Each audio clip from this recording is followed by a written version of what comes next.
자카르타의 태양은 공평하지 않았다. 어떤 피부에는 관대하게 금빛을 쏟아붓고 어떤 피부에는 낙인처럼 그림자를 드리웠다. 대위 아유의 검붉은 피부는 후자였다. 낡은 양철 지붕들이 다닥다닥 붙어 숨막히는 열기를 뿜어내는 좁은 깜풍 골목길. 그녀에게 세상은 언제나 한 뼘쯤 기울어져 있었다. 그래도 대위는 묵묵히 걸었다. 그녀의 발밑에는 어린 남동생 부디의 미래가 희미하지만 꺼지지 않는 희망이 아스팔트처럼 깔려 있었다. 20살을 갓 넘긴 대위는 자카르타 외곽의 지방대학에서 장학금으로 정보통신학을 공부했다. 그녀의 검은 눈동자는 늘 조용히 세상을 관찰했고 가늘지만 다부진 어깨는 삶의 무게를 견뎌내고 있었다. 수업이 끝나면 고급 쇼핑몰 플라자 인도네시아 근처 카페에서 아르바이트를 했다. 그곳은 대위의 현실과는 전혀 다른 반짝이는 세계였다. 그리고 그 세계의 중심에는 비앙카 타누이자야가 있었다.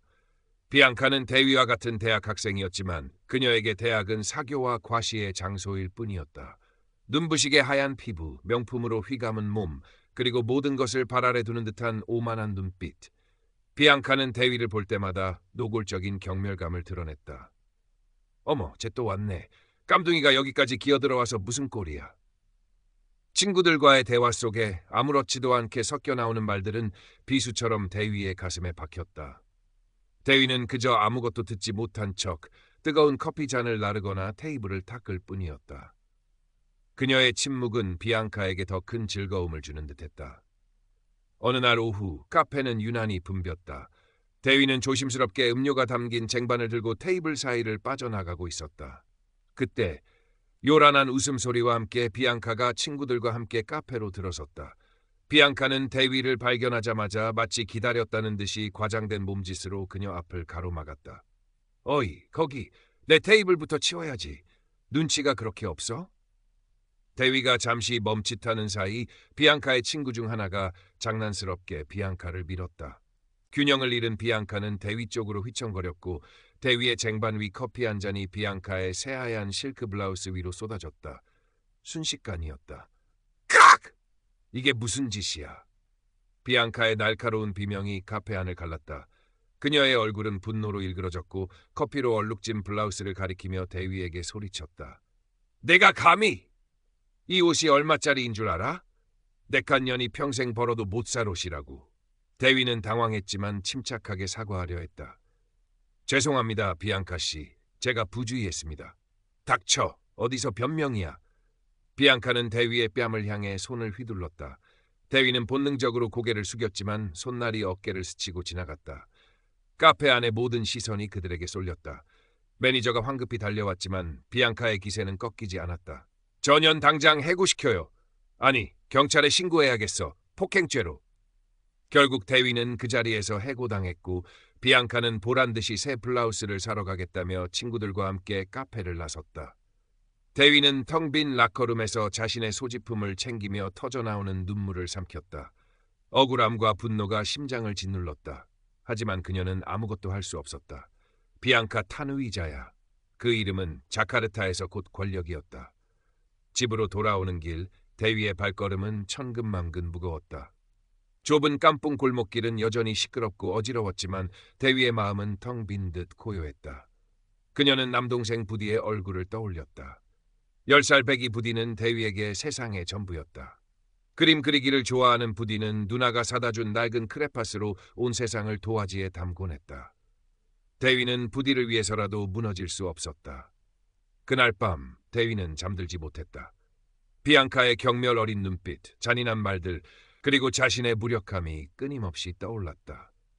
그녀는 조용히 일어나 낡은 노트북을 켰다. 손가락은 익숙하게 키보드 위를 움직였다. 비앙카 타누이자야. 검색창에 이름을 입력하자 수많은 정보가 쏟아졌다. 화려한 파티 사진, 명품 자랑, 그리고 그녀의 가족 타누이자야 그룹에 대한 기사들. 대위는 밤새도록 비앙카의 세계를 탐색했다. 그녀의 눈빛은 차갑게 빛나고 있었다. 무언가 아주 작은 균열이라도 찾아내야 했다. 며칠 후 대위는 새로운 아르바이트를 구했다. 한 IT 회사에서 데이터 입력 업무였다. 지루한 일이었지만 컴퓨터를 다루는 일은 그녀에게 익숙했다. 그리고 그곳에서 대위는 비앙카에 대한 복수의 실마리를 찾게 될 줄은 꿈에도 몰랐다. 비앙카는 여전히 화려한 생활을 SNS에 과시했다. 매일같이 새로운 명품, 호화로운 레스토랑, 해외여행 사진이 올라왔다. 대위는 익명으로 만든 SNS 계정으로 비앙카의 모든 것을 주시했다. 그러던 중 비앙카가 최근 열정적으로 참여하고 있다는 청년 환경 보호 단체의 자선 갈라 행사에 대한 정보를 발견했다. 타누이자야 그룹이 후원하는 이 행사는 자카르타 사교계의 이목이 집중되는 큰 행사였다. 비앙카는 이 행사의 홍보대사로 활동하며 자신의 선한 영향력을 과시하고 있었다. 대위의 머릿속에 하나의 계획이 떠올랐다. 그녀는 비앙카가 과거에 저질렀던 또 다른 만행들을 떠올렸다. 자신뿐만이 아니었다. 비앙카는 약하다고 생각되는 사람들에게는 거리낌 없이 잔인했다. 대위는 조용히 증거를 모으기 시작했다. 과거 비앙카에게 괴롭힘을 당했던 동기들의 익명 제보, 비앙카가 SNS에 올렸다가 황급히 삭제했던 가식적인 사진들, 심지어 비앙카의 운전기사에게서 우연히 얻게 된 그녀의 이중적인 모습이 담긴 짧은 대화 녹음까지. 자선 갈라 행사 당일 대위는 행사 스태프로 위장 잠입하는 데 성공했다. 그녀의 심장은 미친 듯이 뛰었지만 머리는 냉정했다. 그녀는 행사장 메인 스크린을 제어하는 시스템에 접근할 방법을 미리 파악해두었다. 비앙카는 그날따라 더욱 눈부셨다. 화려한 드레스를 입고 무대에 올라 유창하게 연설을 시작했다. 우리는 미래 세대를 위해 이 아름다운 지구를 지켜야 합니다. 그녀의 목소리는 자신감에 차 있었고 청중들은 박수를 보냈다. 바로 그때였다. 비앙카의 얼굴이 클로즈업된 스크린 위로 갑자기 다른 영상이 겹쳐지기 시작했다. 처음에는 작은 화면이었지만 점점 커지면서 비앙카의 연설 장면을 완전히 뒤덮었다. 영상 속에는 비앙카가 과거 대위에게 폭언을 퍼붓는 장면, 다른 학생을 조롱하며 웃는 모습, 심지어 길거리 동물에게 발길질하는 충격적인 장면까지 담겨 있었다.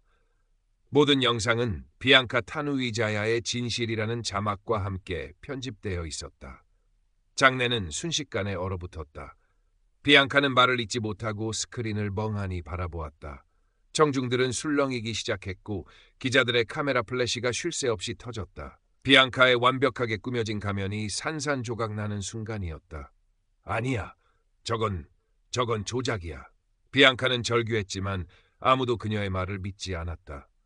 영상은 너무나 생생했고 그녀의 추악한 민낯을 적나라하게 폭로하고 있었다. 대위는 무대 뒤편 어둠 속에서 이 모든 광경을 지켜보고 있었다. 그녀의 얼굴에는 아무런 표정도 떠오르지 않았다. 그저 차갑고 텅 빈 눈으로 무너져 내리는 비앙카를 응시할 뿐이었다. 행사는 아수라장이 되었고 비앙카는 경호원들에게 둘러싸여 황급히 행사장을 빠져나갔다. 그날 밤 비앙카 타누이자야 스캔들은 자카르타 전역을 뒤흔들었다. SNS는 그녀에 대한 비난과 조롱으로 들끓었고 타누이자야 그룹의 주가는 폭락했다.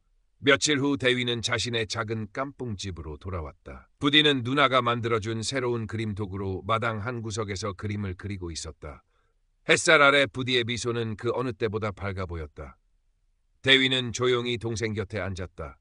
비앙카는 모든 것을 잃었다. 그녀의 명성, 친구들, 심지어 가족들마저 그녀를 외면했다. 호화로운 저택은 그녀에게 차가운 감옥이 되었다. 대위는 비앙카에게 복수했다. 하지만 그녀의 마음은 이상하리만치 고요했다. 짜릿함도 통쾌함도 아니었다. 그저 깊고 어두운 공허함만이 남아있을 뿐이었다. 대위는 부디의 머리를 쓰다듬었다. 이 작은 손, 이 순수한 영혼을 지키기 위해 그녀는 괴물이 되는 길을 선택해야만 했을까. 그녀는 창밖으로 펼쳐진 자카르타의 복잡한 풍경을 바라보았다. 수많은 불빛들이 어지럽게 빛나고 있었지만 그 어느 것도 대위의 마음을 밝혀주지는 못하는 듯했다. 밤이 깊어갔다. 대위는 낡은 노트북을 다시 켰다. 그녀의 손가락은 이제 망설임 없이 움직였다. 어쩌면 이것은 끝이 아닐지도 모른다. 그녀의 눈빛은 여전히 차갑게 빛나고 있었지만 그 안에는 이전에는 없었던 어떤 결의 같은 것이 담겨 있었다. 자카르타의 그림자 속에서 그녀는 자신만의 방식으로 정의를 계속 찾아나갈 터였다. 그 길이 아무리 외롭고 험난할지라도 대위는 자신에게 새로운 힘이 생겼음을 느꼈다. 그 힘은 비앙카를 무너뜨린 복수심에서 비롯된 것이기도 했지만 동시에 부디를 지키고자 하는 사랑, 그리고 자신과 같은 약자들이 더 이상 부당하게 짓밟히지 않기를 바라는 간절한 염원에서 나온 것이기도 했다. 그녀는 더 이상 과거의 무력한 대위가 아니었다. 그녀는 낮에는 IT 회사에서 성실하게 일했고 밤에는 익명의 온라인 공간에서 활동했다.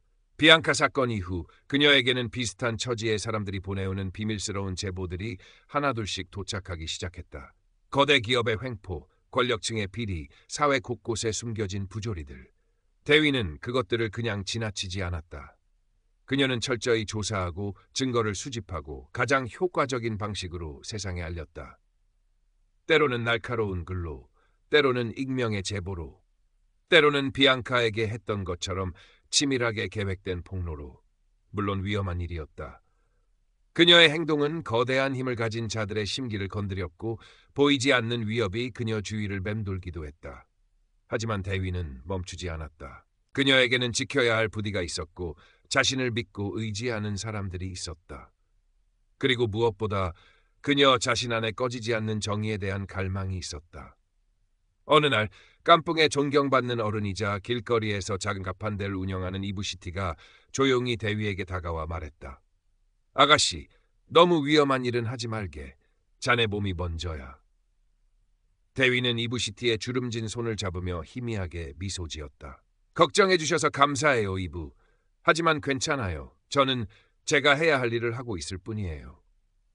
이브시티는 더 이상 아무 말도 하지 않았지만 그녀의 눈빛은 깊은 이해와 안쓰러움을 담고 있었다. 시간이 흘렀다. 자카르타는 여전히 혼란스럽고 불공평한 도시였지만 아주 작은 변화들이 감지되기 시작했다. 대위의 익명 활동으로 인해 몇몇 부패한 관리들이 자리에서 물러났고 대기업의 부당한 노동 착취가 사회적 문제로 공론화되기도 했다. 물론 거대한 악의 세력은 여전히 건재했지만 대위는 절망하지 않았다. 그녀는 어둠 속에서 빛을 향해 나아가는 작은 반딧불이처럼 자신만의 방식으로 세상을 조금씩 바꾸고 있었다. 부디는 건강하게 자라 멋진 그림을 그리는 청년이 되었다. 대위는 작은 IT 회사를 설립하여 자신과 비슷한 처지의 젊은이들에게 일자리를 제공했다. 그녀의 사무실 창밖으로는 여전히 자카르타의 야경이 펼쳐져 있었다.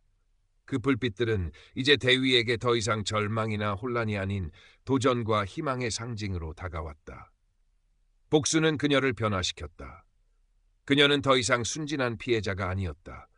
냉철한 판단력과 강인한 의지, 그리고 때로는 비정아리만큼 치밀한 계획성을 갖춘 인물이 되었다. 하지만 그녀의 마음 깊은 곳에는 여전히 따뜻한 인간애와 정의에 대한 순수한 열망이 살아 숨쉬고 있었다. 어느 늦은 밤 대위는 사무실에서 홀로 야경을 내려다보고 있었다. 문득 비앙카의 얼굴이 떠올랐다. 모든 것을 잃고 폐인처럼 변해버린 그녀의 모습. 대위는 자신이 과연 옳은 일을 한 것인지 다시 한번 자문했다. 복수는